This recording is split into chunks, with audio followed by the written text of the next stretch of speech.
Okay, so it's a nice 90-degree afternoon here on the farm. Welcome to A Simple Life. Colette's manning the drone for a few minutes. Clint just herded the cows around the pasture. Clay's coming up behind.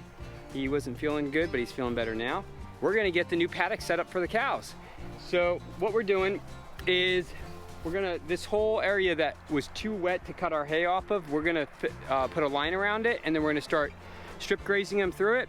And usually that gets us, because there's so much grass in there, usually that gets us into when we start getting a little bit of rain, and then we can start rotating them over to the other pasture that's next to the horses, and then we just start rotating them around these fields for the rest of the winter until next spring, where we take them back over to the leased property. All right, well, I'm gonna put you guys on time lapse and we're gonna get working.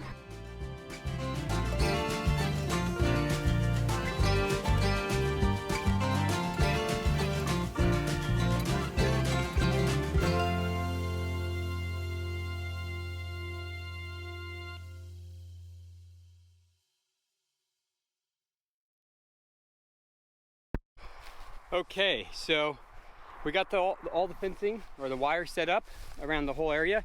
I wanted to show you guys something else. I'm ruining my fields.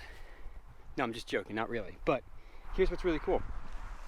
I have red clover taking off in my fields. There's bunches of patches all over the place taking off in the field. And I can't say that it's because of the same reason Greg Judy says it is, but I'm gonna say it is. I think it's there because the cows are punching holes in the turf. Little holes, nothing big, not causing big issues, just little divots, and is exposing parts of the seed bank that weren't there. Now, there could be also birds doing it and stuff like that, but it's pretty consistent. I mean, it's probably every 5 to 10 feet, I have a patch of clover. Probably every 5 to 10 feet there's a little patch of clover. And this grass over here is just absolutely stinking lush. I mean, it is so lush.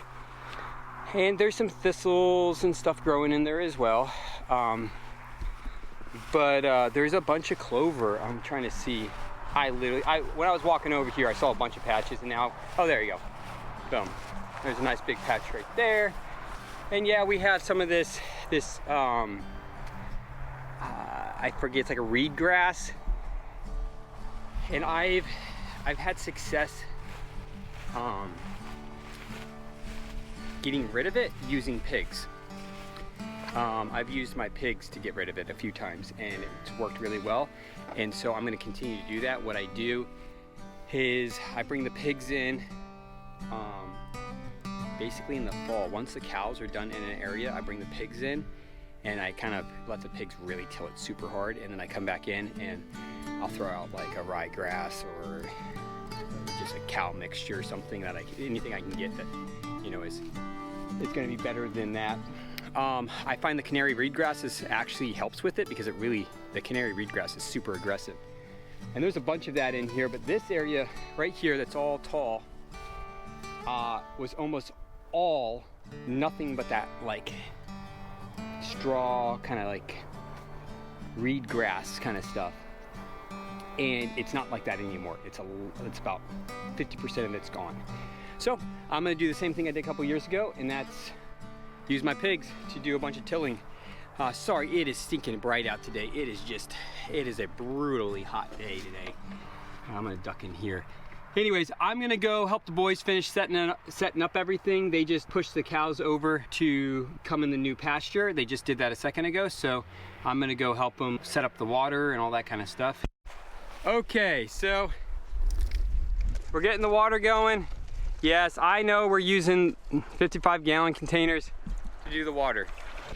It's just because I haven't gotten a system set up that I was happy with and that I felt had scalability to it, and I wasn't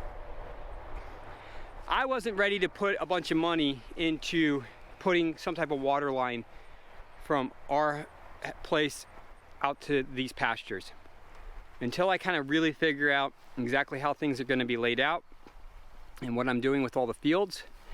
We're going to continue using 55-gallon drums, or I have a tote that we can put in the back of the pickup truck when we need it. It's just what we're doing for now. It gives the boys come out every day and move them, so they're already coming out. So since they're coming out, it's not a big deal to bring 2 55-gallon barrels of water with them, and then just while the water's siphoning into the troughs, they go move the cows, they come back, and it's almost done by then. I mean, they're pretty darn good at pulling a siphon at this point. Yeah, it took them a while to figure it out, but, well, they like it now because whenever they're thirsty, they get a nice drink of water out of one of the barrels. And every day there's just fresh water in the barrels, so there's not like there's anything in there. All right, well, I'm gonna go back to the house, take care of a few things, and I think then we're gonna go up to Herman's. I think that's the plan. I'm not sure what we're gonna do yet, but yeah, I'm pretty sure that's the plan. All right, I'll see you guys up at Herman's.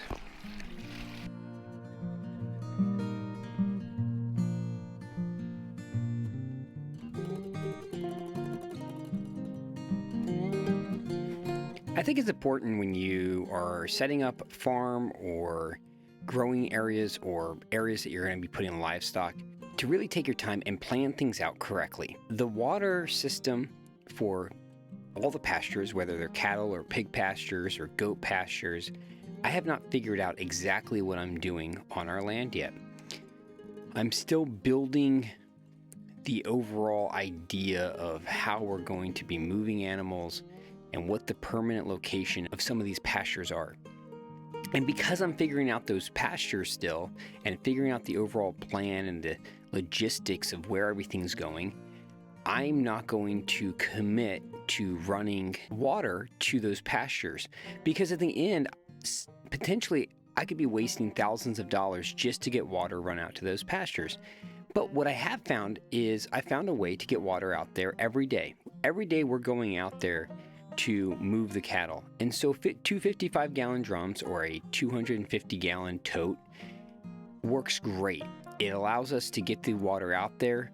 We don't really run into an issue of them running out of water. And because we're already going out there, we can take it with us. It does add a little bit more wear and tear to the vehicles because we're taking them out there. We're not just walking out. But these are still temporary solutions until we have a permanent solution. The permanent solution will be some type of water run underground to some locations. What it really comes down to is I haven't figured out exactly what I'm doing with all those pastures. Building a great plan and executing it is probably the hardest thing on a farm, because you're distracted by all these things that want to soak up your time and your money. And so you have two resources that are not infinite. Your time is definitely not infinite. And your money, while you may have a lot of money to move to the country with, money doesn't solve your problems. You know, you can put the best fencing up, but if you have animals that have horrible genetics, it doesn't help you. You can have the best water sources, but if you don't have good pastures, it also doesn't help. And so this is one of the aspects that I'm always kind of struggling with, and I'm always trying to balance, is how do I spend the least amount of money, do the least amount of work, and get the most out of it? That is the struggle. It's not a struggle of whether or not we're going to grow things or get projects done. It's balancing your resources.